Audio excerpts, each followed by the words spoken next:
The Sakalava Ancestral Rite, a voice that came from the roots of a tree.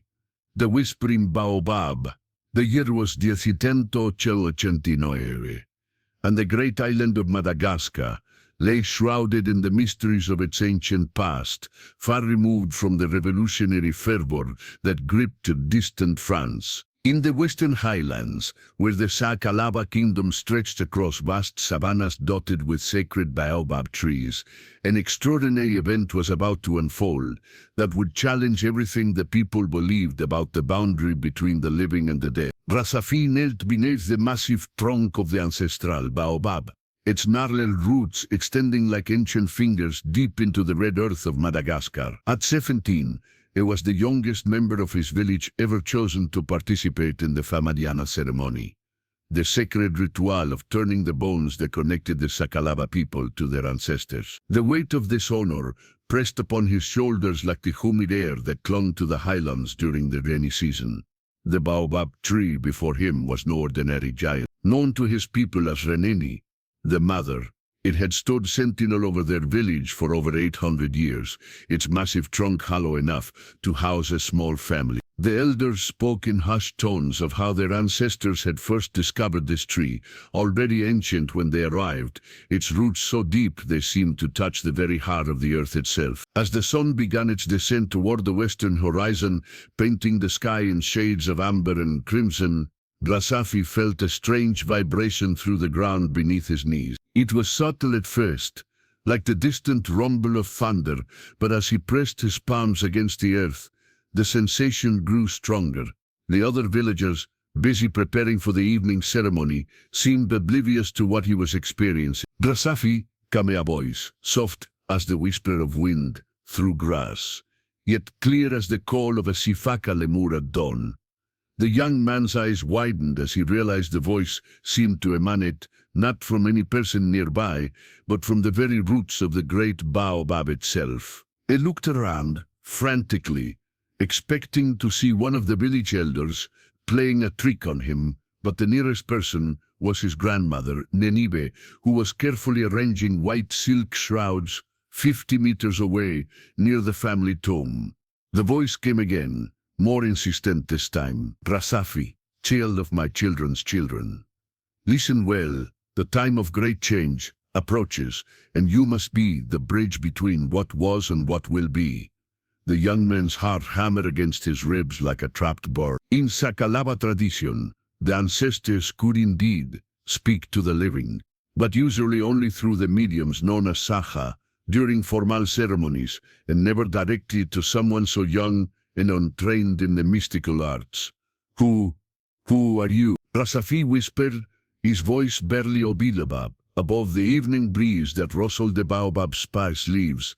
I am Andrea Misara, first king of the Sakalava, he who united the western lands under one crown 3 centuries past. My bones rest deep beneath these roots, and through them I have watched over our people through seasons of plenty and times of great sorrow. Rasafi's breath caught in his throat. Andrea Misara was a figure of legend, the mythical founder of the Sakalava kingdom, whose exploits were sung by the village storytellers during the long nights of the dry season. To hear his voice, to be chosen as his messenger, was both a tremendous honor and a terrifying responsibility. The spirit's voice continued, carrying with it the weight of centuries. Young one, I speak to you, because the blood of the royal line flows in your veins, though diluted by generations. Your great-great-grandmother was sister to King Andriansoli, and it is this connection that allows you to hear my words where others cannot. This revelation struck Rasafi like lightning. His family had always been respected in the village, but he had never known of any royal connection. His grandmother had spoken often of their noble heritage, but had never mentioned specific names or relationships to the great kings of old. But why now? Rasafi asked, finding his voice growing stronger as his initial shock gave way to curiosity. Why do you speak to me at this moment? The ancient king's spirit seemed to sigh, a sound like wind moving through underground caverns. Because great changes come to our island, child, Ships with white sails bring men with pale skin who speak of new gods and new ways. Some among our people will welcome these strangers, while others will resist unto death. The kingdom will fracture, and much of our ancient wisdom will be lost unless someone preserves it. As if summoned by the spirit's words, the sound of drums began to echo across the village, signaling the beginning of the evening ceremony. The deep, rhythmic beating seemed to resonate with the strange vibrations Rasafi still felt through the earth, creating a harmony that spoke to something primal in his soul. Go now, Andrea, Misara's voice commanded gently. Participate in tonight's ritual with your family, but return to me tomorrow at sunset. There is much I must teach you, and little time to do so. The fate of our people's memory rests in your young hand. The voice faded like mist before the morning sun, leaving Rasafi alone beneath the great baobab, with his mind reeling from what he had experienced. As he rose to his feet, brushing the red earth from his knees, he wondered if he had imagined the entire encounter. Perhaps the excitement of his first Famadihana ceremony had caused his mind to play tricks on him. But as he walked toward the village center where his family waited, the ground beneath his feet continued to pulse with that strange rhythm, as if the very earth itself was alive with ancestral energy. Whatever had happened beneath the baobab tree, Rasafi knew his life had been forever changed. The drums grew louder as he approached the ceremonial ground, their beat matching the rhythm of his racing heart. Tonight, he would honor the ancestors in the traditional way, dancing with their wrapped remains and celebrating their continued presence in the world of the living. But tomorrow, it would return to the great tree to learn what the first king of the Sakalava truly wanted from him. As the last light of day faded from the western sky, Rasafi joined his family in the ancient dance of the bones, unaware that he was about to become the keeper of secrets that would preserve his people's heritage through the tumultuous centuries to come. The village of Ambohimanga came alive with the sacred energy of Famadiana. As the full moon rose over the highland, Rasafi found himself swept into the ancient rhythm of the ceremony, though his mind remained partially focused on the extraordinary encounter he had experienced beneath the baobab tree. The voice of King Andrea Misara echoed in his thoughts, even as he participated in the traditional rituals that had bound his people to their ancestors for countless generations. Nenibe, his grandmother, approached him carrying a bundle wrapped in pristine white silk. Her withered hands, marked by decades of hard work and devotion to family, trembled slightly as she offered him the sacred package. "Rasafi, my child," she said in the melodious Malagasy tongue, "tonight you will carry your grandfather's bones for the first time. Feel how light they have become, how they seem to dance in your arms. This is because his spirit is joyful to be remembered, to be part of our celebration once again." As Rasafi accepted the silk-wrapped remains, he was surprised by their weightlessness. The bones that had once supported a man who stood tall and proud now felt no heavier than a bundle of dried reeds. Yet within that lightness, he sensed an incredible energy, a warmth that seemed to pulse in harmony with the drums that echoed across the ceremonial ground. The village had transformed for the occasion. Torches burned at regular intervals, casting dancing shadows across the faces of the participants. Women wore their finest lamba cloths, the traditional silk garments dyed in brilliant reds and golds that seemed to glow in the firelight. Men had donned their ceremonial hats and carried the tools of their trades, spears for the warriors, farming implements for the cultivators, and carved staffs for the elders who served as keepers of tradition. At the center of the gathering stood the village Umepimasi, the spiritual leader, whose role was to guide the ceremony and ensure that proper respect was paid to the ancestral spirit. Rainila Yaribon, he was a man of perhaps 60 years, his hair white as the silk shrouds, but his eyes still bright with the wisdom of one who had spent decades communicating with the world beyond the veil of death. People of Ambohimanga, The Madagascar called out, his voice carrying easily over the assembled crowd.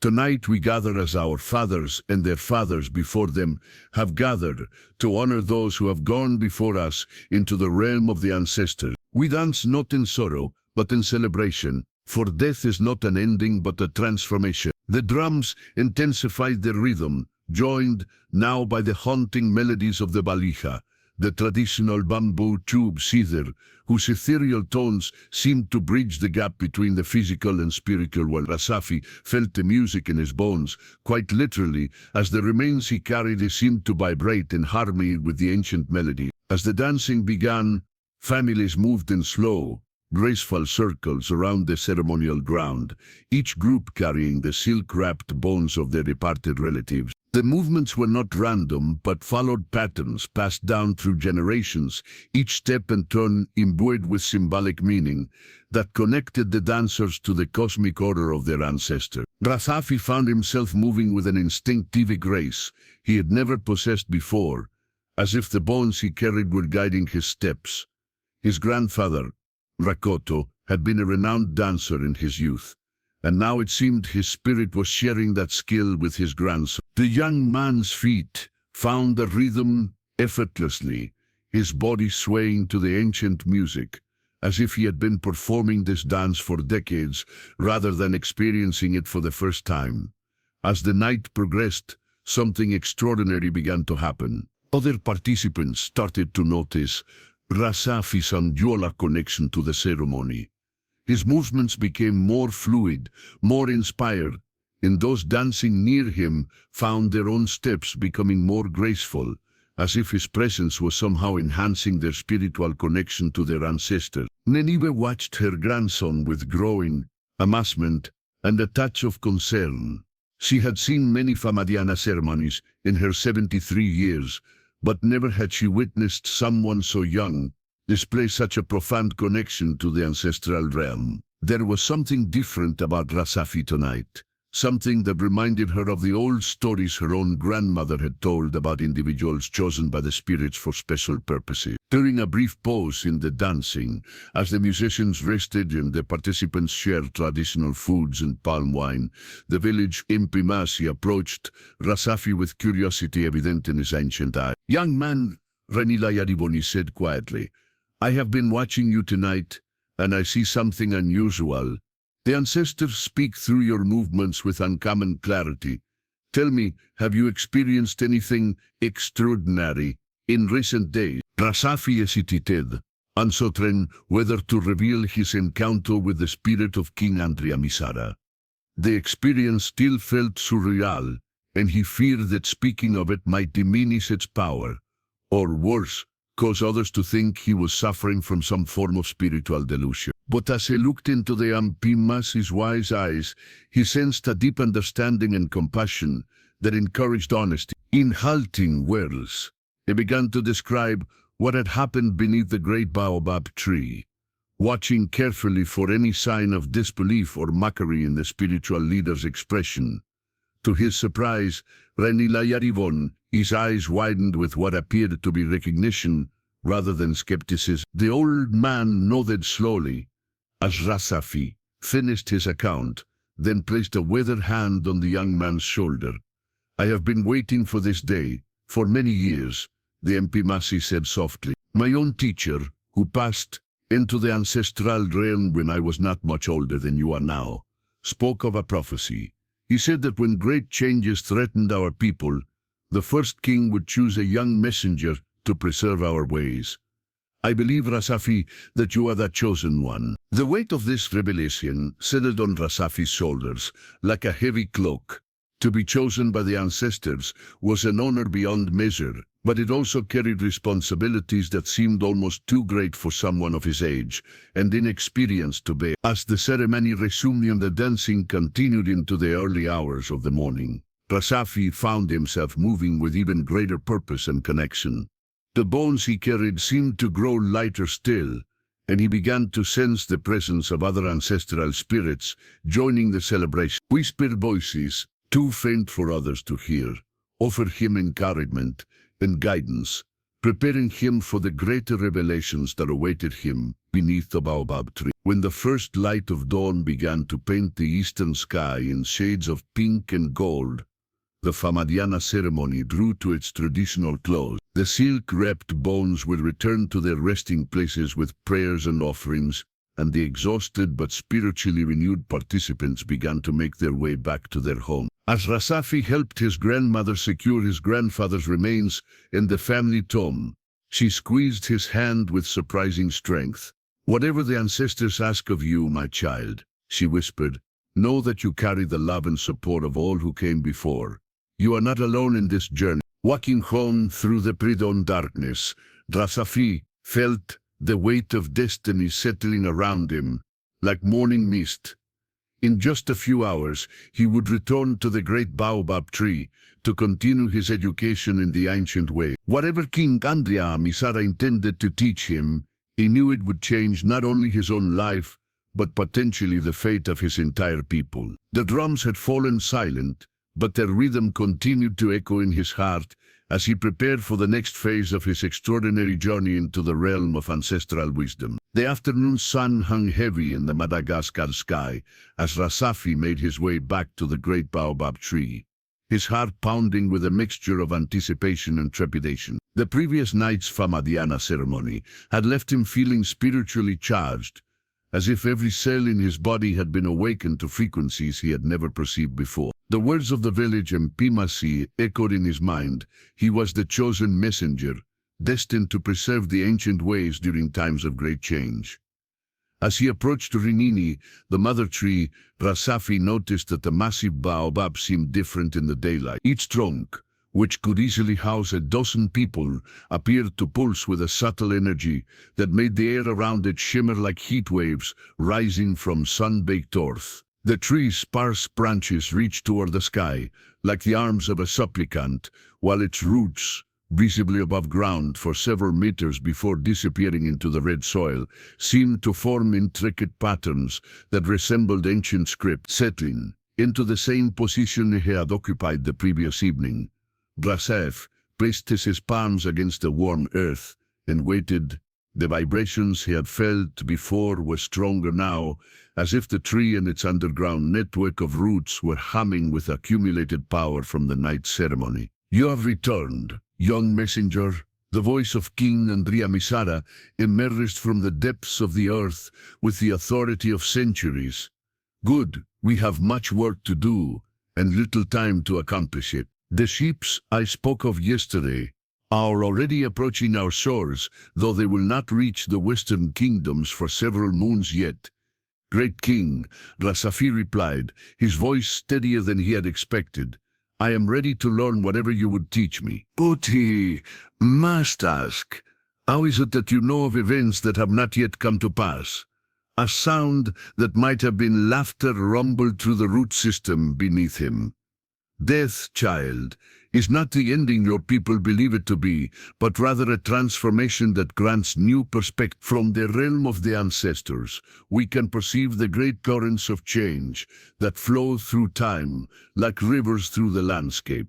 We see the patterns that connect past, present, and future, though the specific details remain as mysterious to us as they are to the living." The ancient king's voice grew more serious, taking on the tone of a teacher addressing a promising but untested student.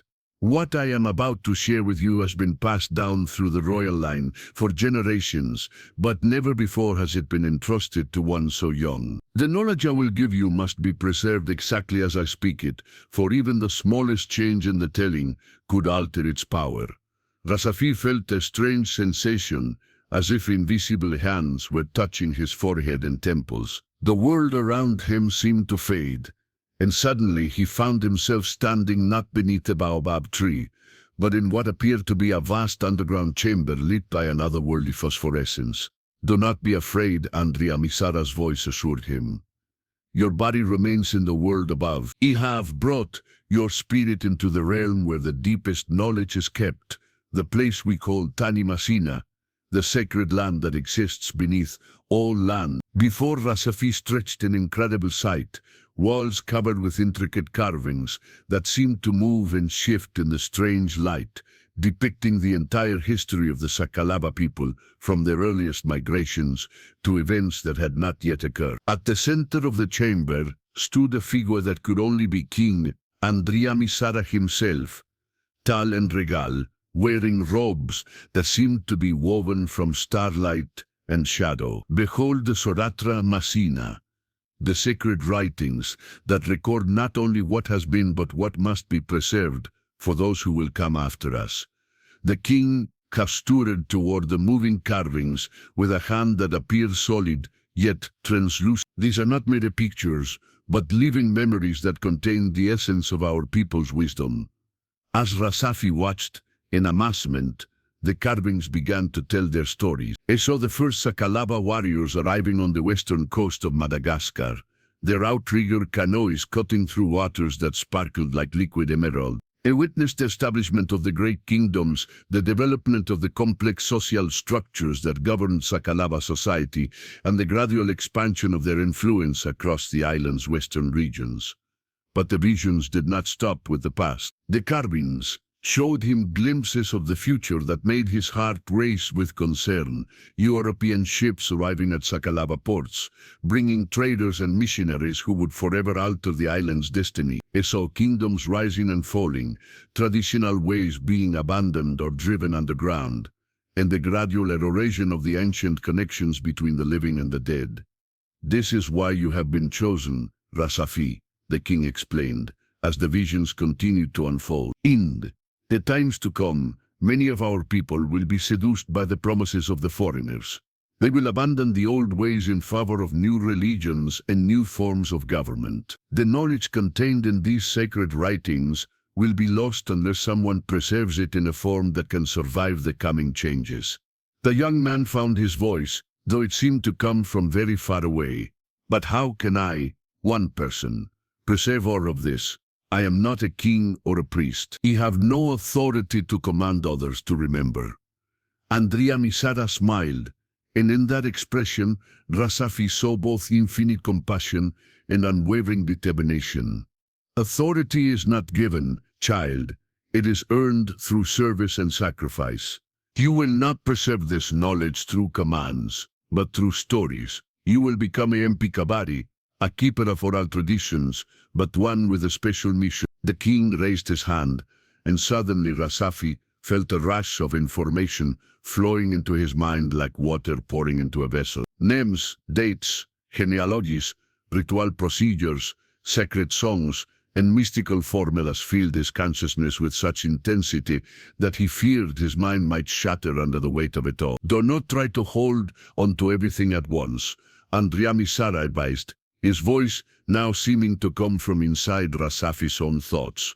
The knowledge will organize itself within you over time. When you need to remember something specific, it will surface in your consciousness like a fish rising to the surface of a still pond. As the flow of information gradually subsided, Rasafi found himself back beneath the baobab tree, though the sun had moved considerably across the sky during what had felt like only moments in the sacred realm. His body ached as if he had been running for hours, and his mind buzzed with half-remembered visions and fragments of ancient wisdom. Rasafi took a deep breath, drawing upon all the techniques King Andriamisara had taught him about encoding sacred knowledge within seemingly innocent narratives. He began to speak, his voice taking on the rhythmic cadence of a traditional storyteller. Long ago, when the world was younger and the boundary between the realm of spirits and the world of the living was thinner than morning mist, there lived a fisherman named Andrianso. He was not the most successful fisherman in his village, for he spent much of his time gazing at the horizon and wondering about the mysteries that lay beyond the edge of the visible world. As Rasafi continued to tell, weaving in the encoded information about communicating with ancestral spirits, he watched his uncle's face carefully. Rabi's expression grew increasingly thoughtful, and occasionally he would nod as if recognizing something significant in the narrative. One morning, after a night when the moon had spoken to him in dreams, Andriansoa walked along the beach and discovered a shell unlike any he had ever seen. It was white as bone, spiral like the path of the wind, and when he held it to his ear, he heard not the sound of the sea, but voices speaking in the ancient tongue of his ancestors. Rabe's eyes widened slightly at this detail, and Rasafi knew he had struck a resonant chord. His uncle was clearly someone who understood that shells, in Sakalava tradition, were often used as vessels for spiritual communication. The story continued, with Andriansoa learning to use the magical shell to speak with the spirits of fishermen who had died at sea, receiving guidance about where to find the best fishing grounds and how to navigate safely through dangerous waters. But embedded within this simple narrative were precise instructions for conducting a ceremony to communicate with ancestral spirits, the specific words to be spoken, the proper offerings to be made, and the correct positioning of ritual objects. When Rasafi finished the tale, Rabe sat in thoughtful silence for several minutes, his weathered hands still working automatically with his tools, while his mind processed what he had heard. "That is a remarkable story, nephew," he finally said, his voice carrying a weight that suggested he had understood far more than the surface narrative. "This fisherman, Andriansoa, did he ever teach others to use the magical shell?" This question told Rasafi everything he needed to know. His uncle had not only recognized the encoded information within the story, but had instinctively grasped its deeper implications. He was asking whether the knowledge could be shared, whether there were others who might be trusted with such wisdom. "According to the story," Rasafi replied carefully, "Andriansoa was very selective about sharing his secret. He taught only those who showed they could be trusted with great responsibilities, and only after testing their wisdom and discretion in many small matters first." Rabe nodded slowly, a smile playing at the corners of his mouth. "A wise approach. Knowledge that is too freely shared loses its power, while knowledge that is hoarded serves no one." The fisherman understood the importance of balance. Over the following days, Rasafi continued to share stories with his uncle, each one containing progressively more complex, encoded information. They told tales of hunters who could speak with the spirits of the forest, of healers who knew the secret names of medicinal plants, and of kings who could call upon the power of their ancestors to protect their people in times of crisis. With each story, Rabe's understanding deepened, and his questions became more sophisticated. He began to ask about specific details that only someone with genuine spiritual sensitivity would notice: the significance of certain numbers, the symbolic meaning of particular animals, the proper timing for various ceremonial activities. Most importantly, Rabe demonstrated the discretion that was essential for a keeper of sacred knowledge. He never discussed the stories with others in the village, never asked questions when other people were present, and showed an intuitive understanding of when and where such conversations should take place. After a week of this careful testing, Rasafi felt confident that his uncle was ready for the next level of instruction. That evening, as they worked together to repair a section of irrigation canal that had been damaged by recent rains, he decided to take the crucial step of revealing the true nature of his knowledge. "Uncle," he said, keeping his voice low despite the fact that they were alone in the rice fields, "the stories I have been telling you are not merely entertainment. They contain real knowledge passed down from our ancestors about how to maintain connection with the spiritual realm." Rabe straightened up from his work, his expression serious but not surprised. "I had begun to suspect as much, nephew. The details were too specific, too consistent with the old teachings I remembered from my own grandfather. But I wondered why you were sharing such knowledge with me." Rasafi took a deep breath, knowing that his next words would either cement a crucial alliance or potentially expose him to ridicule or worse. "Because great changes are coming to our island, uncle. Foreign ships will arrive bringing new ways of thinking and new forms of belief. Many of our people will abandon the old traditions in favor of what the strangers offer. If we do not act now to preserve our ancestral wisdom, it may be lost forever." For a long moment, Rabe stared at his nephew with an expression that seemed to combine surprise, concern, and growing understanding. "How do you know this?" Rasafi, what has given you such certainty about future events? This was the moment of ultimate trust. Rasafi knew that in revealing the source of his knowledge would either validate his uncle's faith in him or cause the older man to question his sanity. But there was no way forward without honesty. The ancestors themselves have spoken to me, uncle. King Andrea Misara, the founder of our kingdom, has chosen me to preserve the sacred knowledge of our people. Each night I go to the great baobab tree, and there he teaches me the ancient wisdom that must not be lost. Rabe's eyes widened, but instead of skepticism, Rasafi saw recognition and acceptance in his uncle's expression. I have felt something stirring in the spiritual realm, the older man said quietly. My dreams, the strange sensations I experienced near the old sacred sites, the feeling that the ancestors are trying to communicate something urgent. Now I understand what they have been preparing me for. The two men stood in the gathering desk, surrounded by the peaceful sounds of the countryside, while between them passed an understanding that would bind them together in one of the most important missions in their people's history. Rasafi had successfully recruited his first keeper, and the network that would preserve Sakalava wisdom through the coming changes had begun to take shape. What must I do? Rabe asked simply. Learn the stories I will teach you, uncle. Master their hidden meanings, and help me identify others who might be trusted with this knowledge. We need at least 6 more primary keepers before the foreign ships arrive, and each of them must be as wise and discreet as you have proven yourself to be. As they walked home through the star-filled night, uncle and nephew began to plan the careful expansion of their secret network. The test of trust had been passed, and the real work of preservation could now begin. Discover how this ancient network of wisdom keepers will face their greatest challenge, yet as foreign influences finally reach the shores of Madagascar. The fate of an entire culture hangs in the balance. Continue reading to witness the ultimate test of their sacred mission. 6 months had passed since Rasafi first heard the voice of King Andrea Misara beneath the great baobab tree, and the network of keepers had grown beyond his most optimistic. What had begun with his uncle Rabe had expanded to include 12 primary keepers spread across the Sakalava territories, each responsible for preserving specific aspects of the ancient wisdom and recruiting their own secondary keepers. The web of knowledge preservation now encompassed nearly 100 individuals, from village elders to young people who had shown exceptional spiritual sensitivity. But on this morning in early 1990, as Rasafi stood on the cliffs overlooking the Mozambique Channel, he knew that all their careful preparation was about to be put to the ultimate test. On the horizon, barely visible in the morning haze, white sails dotted the blue expanse of the ocean, like the wings of enormous seabirds.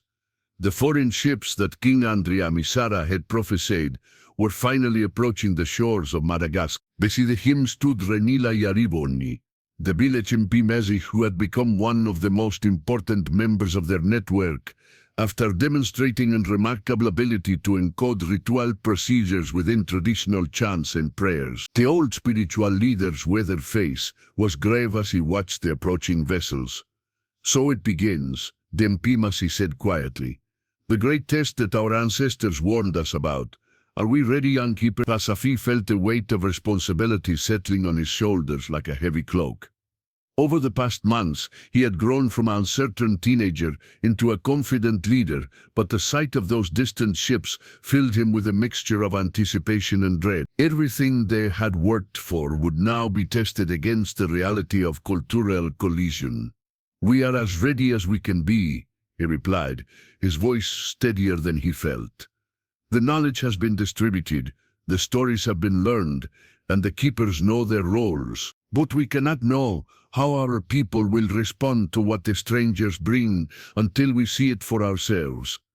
As if summoned by their conversation, other members of the network began to arrive at the cliff-top vantage point. Rabe came first, followed by Drasua Mananoro, a young woman who had proven exceptionally gifted at preserving genealogical information through intricate weaving patterns. Behind them came Indria Maso, an elderly craftsman who had learned to encode ritual formas in the decorative patterns he carved on ceremonial objects. Word of the ship's approach had spread quickly through the village, and soon the cliffs were crowded with people straining to catch a glimpse of the foreign vessels. The mood was a complex mixture of curiosity, excitement, and apprehension. Some villagers spoke eagerly of the trade opportunities the strangers might bring, while others worried about the disruption to their traditional way of life. "Look there," Rasuamananoro pointed toward the largest of the approaching ships. "I can see figures moving on the deck. They appear to be preparing to lower smaller boats."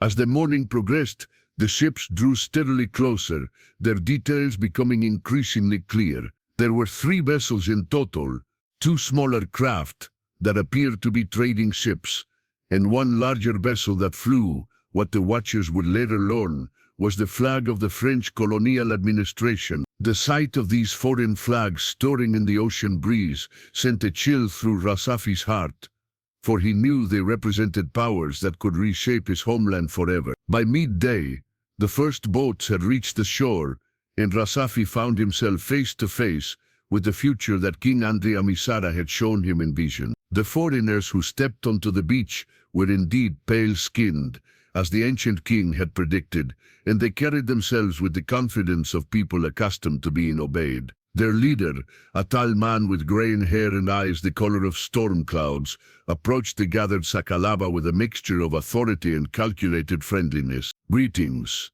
the stranger said in heavily accented Malagasy, clearly having learned at least some of the local language during his journey. "I am Captain Jean-Baptiste Sylvain of the French Colonial Service. We come in peace, seeking to establish trade relations and bring the benefits of European civilization to your people." The village chief, Andrianampoini Merina, stepped forward to respond, but Rasafi noticed that several of the younger villagers were already gravitating toward the foreigners with obvious fascination. The strangers had brought gifts, metal tools that gleamed like captured sunlight, bolts of cloth finer than anything the local weavers could produce, and small mirrors that seemed to trap pieces of the sky within their surfaces. As the initial negotiations began, Rasafi felt a familiar vibration through the soles of his feet, as if the earth itself was trying to communicate with him. The sensation was similar to what he experienced beneath the baobab tree, but weaker and more diffuse. Somehow, he realized the network of roots that connected all the sacred trees across the Sakalava territories was carrying a message. Closing his eyes and concentrating, he began to perceive fragments of communication from other keepers across the kingdom. The ships had not arrived only at their village. Similar scenes were playing out at ports and beaches throughout the western coast. Everywhere, the foreigners were offering the same combination of trade goods and promises of improvement. And everywhere some of the local people were responding with enthusiasm, while others remained skeptical. That evening, as the foreigners established a temporary camp on the beach and the villagers returned to their homes to discuss what they had witnessed, Rasafi made his way to the great baobab tree for what he sensed might be one of his final conversations with King Andrea Misara. The ancient king's presence felt different tonight, more urgent, more focused, as if the arrival of the ships had somehow strengthened his connection to the world of the living. "The test begins now, young keeper." The spirit's voice resonated through the root system with particular intensity. "Everything we have prepared for comes down to the choices your people make in the days and weeks ahead. Some will embrace the foreigner's gifts and abandon the old ways entirely. Others will resist so fiercely that they invite destruction upon themselves. Your task is to guide the network of keepers along the narrow path between these extremes." Rasafi found himself transported once more to the phosphorescent chamber of the sacred land. But tonight the space looked different. The walls that had once shown the moving carvings of Sakalava history now displayed scenes of the present moment, images of similar encounters taking place across Madagascar as European powers established their presence on the island. "Observe carefully," King Andrea Misara instructed, gesturing toward the shifting images. See how the pattern unfolds. In some places, the local rulers welcome the foreigners as allies against their enemies. In others, they attempt to drive them away through force. Both approaches lead to the same result: the gradual erosion of traditional authority and the replacement of ancestral wisdom with foreign beliefs. The vision showed Rasafi scenes that filled him with both sadness and determination. He saw ancient temples being abandoned as people converted to Christianity, traditional ceremonies being banned by colonial administrators, and sacred groves being cut down to make room for European-style settlements. But he also saw the network of keepers adapting and surviving, preserving their knowledge in new forms that could exist alongside the imposed changes. Your people must learn to bend without breaking, the ancient king explains. Like the ray that survives the storm by yielding to the wind while keeping its roots firmly planted, the Sakalava must find ways to accommodate the foreigner's presence while secretly maintaining their connection to ancestral wisdom. As the lesson continued, Rasafi learned the delicate strategies that would be necessary for the network's survival. Some keepers would need to openly embrace the new religion while privately maintaining the old practices. Others would have to disguise traditional ceremonies as innocent cultural celebrations.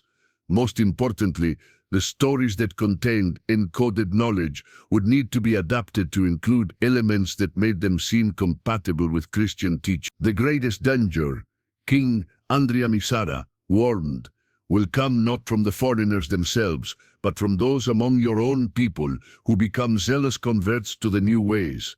They will see the preservation of ancestral knowledge as a threat to their newfound faith and will work to expose and destroy the network. You must be prepared for betrayal from unexpected sources. When Rasafi found himself back beneath the baobab tree, the first light of dawn was beginning to paint the eastern sky. As he prepared to return to the village, he felt the weight of the final phase of his mission settling upon him. The time of preparation was over. Now came the time of testing. Over the following weeks, the changes that King Andrea Misara had predicted began to unfold with disturbing accuracy. Captain Sylvain and his men established a permanent trading post, bringing with them not only goods, but also missionaries who began preaching about the Christian God and the need to abandon heathen superstitions. Some villagers were quickly converted, drawn by promises of education and advancement within the new colonial system, but the network of keepers proved remarkably adaptable. He began incorporating Christian imagery into his traditional chants, creating hybrid prayers that satisfied the missionaries while preserving essential ritual formulas. Rasoamananoro developed new weaving patterns that appeared to depict biblical scenes, but actually encoded genealogical information in their geometric design. Andrea Maazo started carving crosses and other Christian symbols, but embedded within their decorative elements were the traditional patterns that preserve ancient knowledge. Most importantly, Rasafi himself became a master of adaptation. He learned to speak French and Portuguese, presenting himself to the colonial authorities as an eager student of European ways, while secretly using his position to protect other members of the network. When missionaries asked him to help translate Christian concepts into Malagasy, he carefully chose words and phrases that would allow traditional beliefs to coexist with the new religion. The test was far from over, and Rasafi knew that greater challenges lay ahead. But as he stood once again on the cliffs overlooking the sea, watching more ships arrive with each passing month, he felt a quiet confidence in what they had accomplished. The network of keepers had survived its first encounter with the forces of change, and the sacred knowledge of the Sakalava people would endure. The voice that had come from the roots of the great baobab tree had spoken truly. The ancestors walked with them still, hidden now but not lost, preserved in stories and songs and secret ceremonies that would carry the wisdom of the past into an uncertain but not hopeless future. As the sun set over the Mozambique Channel, painting the sky in the same shades of gold and crimson that had marked the beginning of his extraordinary journey, Rasafi whispered a prayer of gratitude to King Andrea Misara and all the ancestral spirits who had guided him. The great work of preservation would continue, carried forward by the network of keepers through whatever changes the future might bring. The ships had arrived, but the soul of the Sakalava people remained intact, protected by the ancient wisdom that flowed like hidden rivers beneath the surface of a rapidly changing world. The voice from the roots of the tree had ensured that the ancestors would never truly die, as long as there were those willing to listen for their whispers in the wind. Experience the complete journey of cultural preservation and spiritual awakening in this tale of Madagascar's hidden history. Share this story with others who appreciate the power of ancestral wisdom and the courage required to preserve it through times of great change. The voices of the past still speak to those who know how to listen. Will you be among them? The end. Rest now, the king's voice advised from the depths of the earth. Let the knowledge settle within you like sediment in a river after a flood. Tomorrow, we will begin the practical lessons, how to encode these memories in stories that can be passed down through generations, how to recognize others who might be trusted with fragments of the greater truth, and how to adapt the ancient ways to survive in a changing world. As Rasafi rose unsteadily to his feet, he felt fundamentally changed. The knowledge that had been placed within him was like a seed that would continue to grow and develop throughout his life. He was no longer simply a young man from a small village. He had become a living repository of his people's most sacred traditions. Walking home through the gathering dusk, he began to understand the true magnitude of what had been entrusted to him. He was now responsible for preserving not just information, but the very soul of the Sakalava people.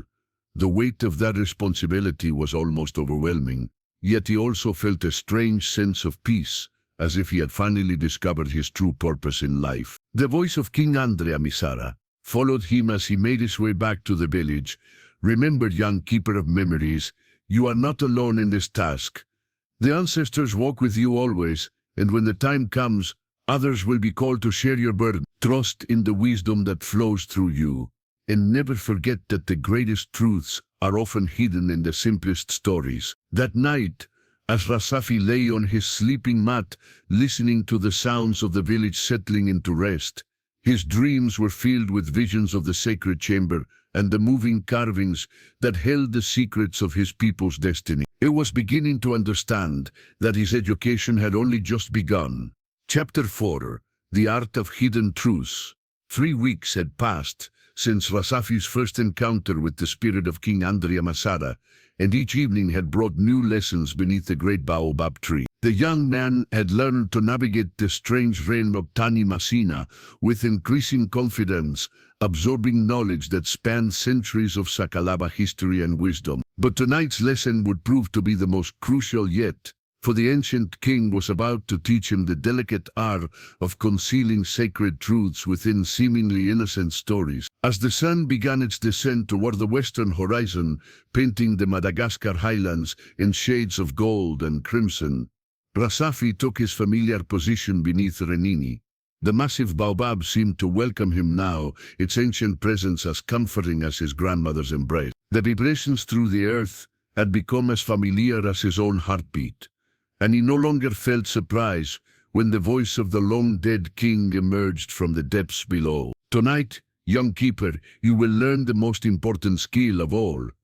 Andrea Misara's voice resonated through the root system with particular intensity. Anyone can memorize facts and recite genealogies, but only a true master can weave sacred knowledge into tales that will survive when all other forms of preservation fail. The familiar sensation of spiritual transportation washed over Rasafi, and once again he found himself standing in the phosphorescent chamber of the sacred land. But this time, the moving carvings on the walls had been replaced by what appeared to be a vast library, its shelves stretching impossibly high and filled with scrolls that glowed with their own inner light. King Andrea Misara stood before a large table covered with various objects, shells from the western coast, carved wooden figures representing different ancestral spirits, stones marked with mysterious symbols, and bundles of herbs that filled the air with exotic fragrances. Observe carefully, the king instructed. beginning to arrange the objects in specific pattern. What I am about to show you is how our ancestors encoded the most sacred knowledge in forms that could be passed down through generations without being recognized by those who might seek to suppress or corrupt it. As Rasafi watched, the king began to tell what seemed like a simple folk tale about a fisherman who discovered a magical shell on the beach. But as the story unfolded, Rasafi realized that each element contained multiple layers of meaning. The fisherman represented the seeker of wisdom. The shell symbolized the vessel that contained sacred knowledge. And the various adventures the fisherman experienced encoded specific ritual procedures and mystical formulas. "Do you see?" Andrea Nisara asked as he concluded the tale. To a child or an outsider, this is merely an entertaining story about magic and adventure. But to one who has been taught the proper keys, it contains precise instructions for conducting a ceremony to communicate with the spirits of those who died at sea. The king restored, and the objects on the table rearranged themselves into a new pattern. Now I will tell you the same story, but with different emphasis and additional detail. As he spoke, Rasafi noticed that while the basic narrative remained the same, the new version contained entirely different encoded information. This time, the genealogy of the royal house and the proper procedures for selecting a new king. "This is the genius of our ancestors," Andrea Misara explained with evident pride. A single story framework can carry dozens of different knowledge sets, depending on how it is told and which details are emphasized. The stories themselves become living things, capable of growth and adaptation, while preserving their essential truth. Over the next several hours, though time seemed to flow differently in the sacred land, the ancient king taught Rasafi the fundamental principles of this encoding system. He learned how certain animals in stories always represented specific concepts. The lemur symbolized wisdom and adaptability. The crocodile represented the power of the ancestors. The chameleon stood for the ability to survive by changing with circumstances while maintaining one's essential nature. He discovered how numbers carried meaning beyond their literal value. 3 always referred to the trinity of past, present, and future. 7 represented the sacred directions: north, south, east, west, up, down, center. 12 encoded the months of the year and the cycles of agricultural and ceremonial activity. Most importantly, he learned how to layer and relate multiple meanings within a single narrative, creating stories that could serve different purposes for different audiences while never losing their essential truth. "Now," the king said as the lesson drew toward its close, "you must practice. He will give you a piece of genuine historical knowledge, and you must create a story that preserves it while hiding it from casual observation." Andrea Misara's expression grew serious as he began to speak. In the year the Europeans called Ancestral, a great drought struck the western kingdoms. The rivers dried up, the crops failed, and many people died of hunger and thirst. But the king of that time, Ancestral, discovered that by performing a specific ceremony at the sacred springs of Ancestral, he could call forth the rain. The ceremony required the sacrifice of a white cebu bull, the burning of 7 different sacred herbs, and the recitation of the names of all the ancestors back to the founding of the kingdom. The rains came, the people were saved, and the knowledge of this ceremony was preserved in the royal archives. Rasafi felt the weight of this responsibility settling on his shoulders. This was not merely an academic exercise. He was being asked to preserve knowledge that could literally mean the difference between life and death for his people in times of crisis. Closing his eyes and drawing upon the techniques he had just learned, Rasafi began to craft his story. Long ago there lived a young herder named Siri, who tended the cattle of a great chief. During a time when the sky forgot how to weep and the earth grew hard as stone, Siri had a dream in which his grandfather appeared to him. The old man led him to a hidden spring where 7 magical plants grew, each one guarded by the spirit of an ancient king. As he continued the tale, weaving in the essential elements of the rain ceremony while disguising them as a heroic adventure, Rasafi felt a surge of confidence. The story flowed naturally, each encoded element fitting seamlessly into the narrative structure. When it finished, King Andriamisara nodded with approval. Excellent, young keeper. You have the gift for this work. But remember, the stories you create must not only preserve knowledge, they must also inspire and entertain. A boring story will be forgotten, no matter how much wisdom it contains. The greatest teachers have always known that truth travels best when it wears the garments of wonder and delight. As Rasafi found himself back beneath the baobab tree, the stars beginning to appear in the darkening sky above, he felt a profound sense of accomplishment. He was no longer just a repository of ancient knowledge. He was becoming a creator, someone capable of ensuring that the wisdom of his ancestors would survive and flourish even in the face of dramatic cultural change. Ready to dive deeper into the mystical world of Madagascar's ancient traditions? Keep reading to discover how Rasafi's newfound abilities will be put to the ultimate test as foreign influences begin to reshape his homeland forever. The voice of Andriamisara followed him as he prepared to return to the village. Tomorrow night, we will begin the final phase of your education. You will learn to recognize the signs that indicate when someone else might be ready to receive fragments of the greater knowledge, and how to test their worthiness without revealing your true purpose. The network of keepers must be established before the great changes arrive, for no single person can preserve all that must be saved. Walking home through the warm Madagascar night, Rasafi felt the stories already beginning to form in his mind. Tales of adventure and magic that would carry the sacred knowledge of his people safely through the storms of change that lay ahead. He was ready to become not just a keeper of the past, but an architect of the future. The morning mist clung to the highlands like the breath of sleeping ancestors. As Rasafi made his way through the village, his mind still processing the incredible knowledge he had absorbed over the past month. Today marked exactly 4 weeks since his first encounter with King Andriamisara, and the young man had been transformed from a simple villager into something far more complex and significant, a living bridge between the ancient wisdom of his people and the uncertain future that awaited them. As he walked past the familiar sights of his childhood, the communal cooking areas where women prepared the morning meal of rice and vegetables, the workshops where men crafted tools and weapons, the small shrines where daily offerings were made to household spirits, Rasafi found himself seeing everything with new eyes. Each person encountered was now a potential keeper of sacred knowledge, someone who might be trusted with fragments of the greater truth that had been placed in his care. But how could he identify those who were ready? How could he test their worthiness without revealing his true purpose? These were the questions that King Andriamisara had promised to address in tonight's lesson, and they weighed heavily on Rasafi's mind as he went about his daily tasks.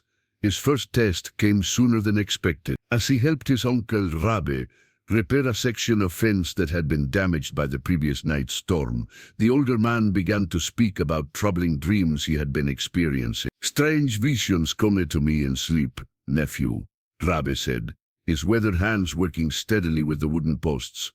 "I see great ships with white wings approaching our shores, carrying men whose skin is pale as moonlight. In my dreams, these strangers bring gifts that turn to chains, and words of peace that become instruments of war." Rasafi's pulse quickened. His uncle's words echoed remarkably closely the visions that King Andriamisara had shared with him. Could it be that Rabe was naturally sensitive to the same spiritual currents that had allowed Rasafi to hear the ancient king's voice? "Tell me more about these dreams, uncle," Rasafi said carefully, remembering the king's warnings about the need for discretion. "Though the strangers in your visions speak our language," Rabe paused in his work, his eyes taking on a distant look. "They speak many languages, some familiar, some strange, but their true communication comes not through words but through the things they bring. Metal tools that cut deeper than any blade we know, cloth finer than the silk of our finest weavers, and small objects that capture the light of the sun, even in darkness." This was remarkably specific for an ordinary dream, and Rasafi felt a growing excitement. Perhaps his uncle was indeed someone who could be trusted with greater knowledge, but he needed to test further before revealing anything of significance. "Have you spoken of these dreams to the village Mpemesi?" Drasafi asked, watching his uncle's reaction carefully. Trabe shook his head, a slight frown creasing his brow. Rainila Yarivoni is a wise man, but he is also cautious. A might think such dreams are the product of an unsettled mind rather than true visions. Besides, there is something about these dreams that feels private, as if they are meant for me alone to understand.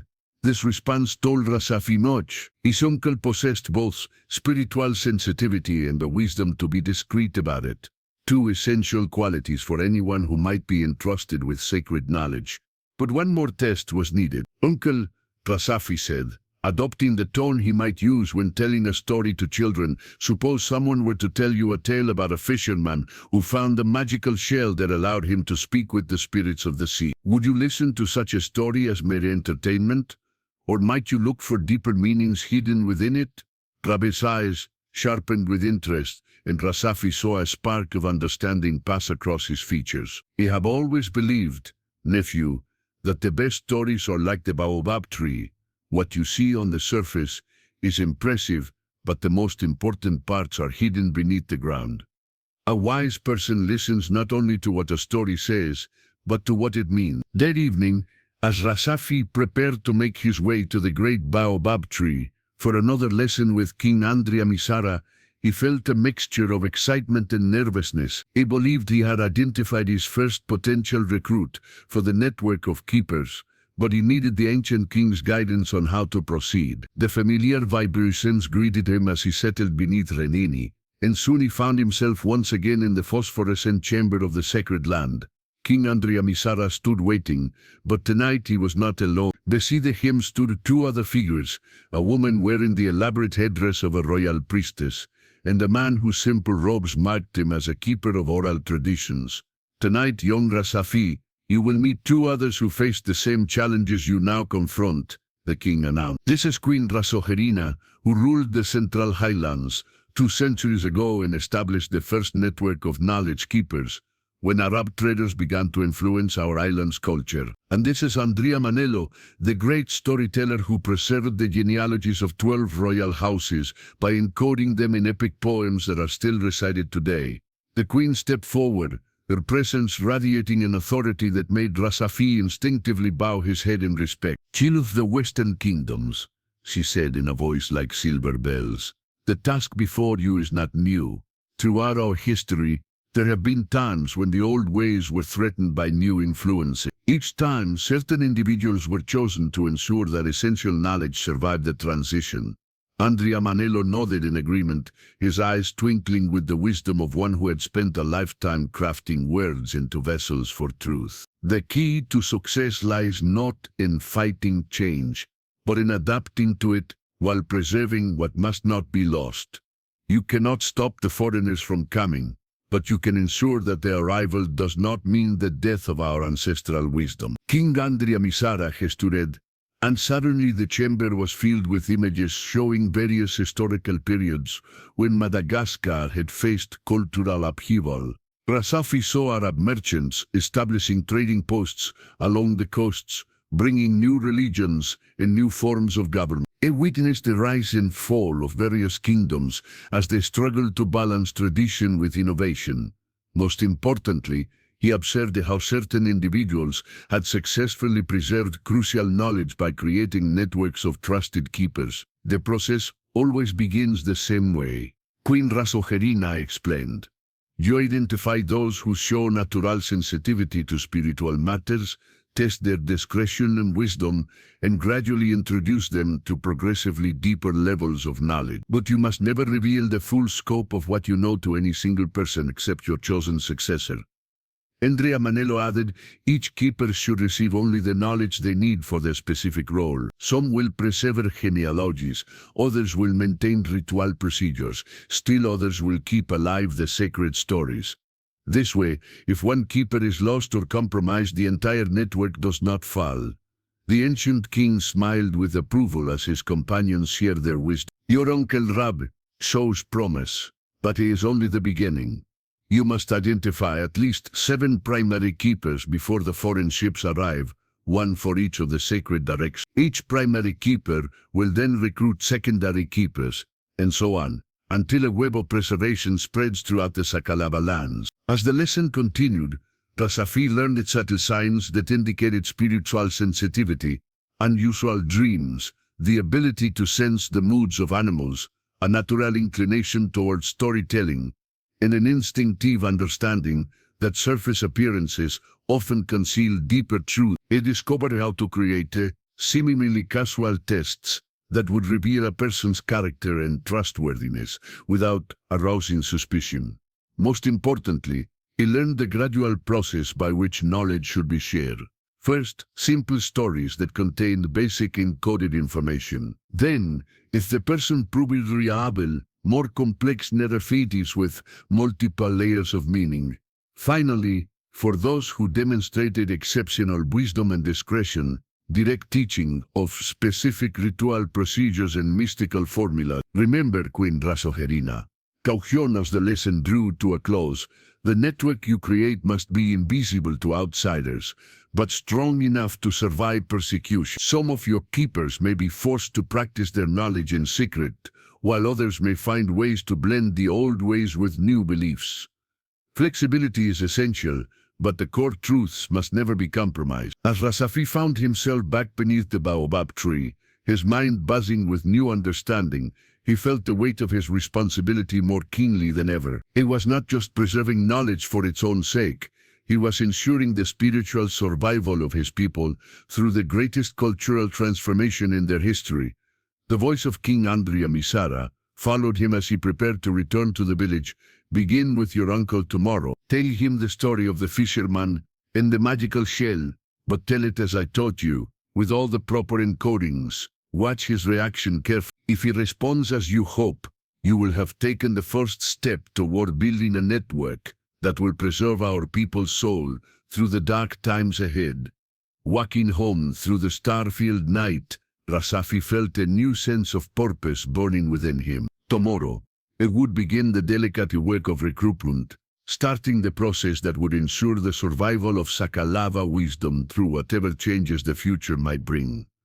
The network of keepers was about to be born. The next morning dawned clear and bright, with the kind of crystalline air that made the distant mountains seem close enough to touch. Rasafi woke with a sense of nervous anticipation, knowing that today he would begin the crucial work of building the network of keepers that King Andrea Misara had described. His uncle Rabe would be his first test case, the person who would either validate his ability to identify and recruit worthy guardians of ancient wisdom, or force him to reconsider his entire approach. As was customary, the men of the village gathered in the early morning to discuss the day's work and share news from neighboring communities. Rasafi found his uncle sitting beneath a large tamarind tree, carefully sharpening his farming tools while listening to an animated discussion about the best methods for protecting rice crops from the depredations of wild boar. Uncle, Rasafi said, settling beside Rabas with what he hoped appeared to be casual interest. I have been thinking about the dreams you mentioned yesterday. They remind me of an old story my grandmother once told me about a fisherman who discovered something extraordinary on the beach. Rabe looked up from his work, his eyes showing immediate interest. I would like to hear this story, nephew. Perhaps it will help me understand what my dreams are trying to tell me.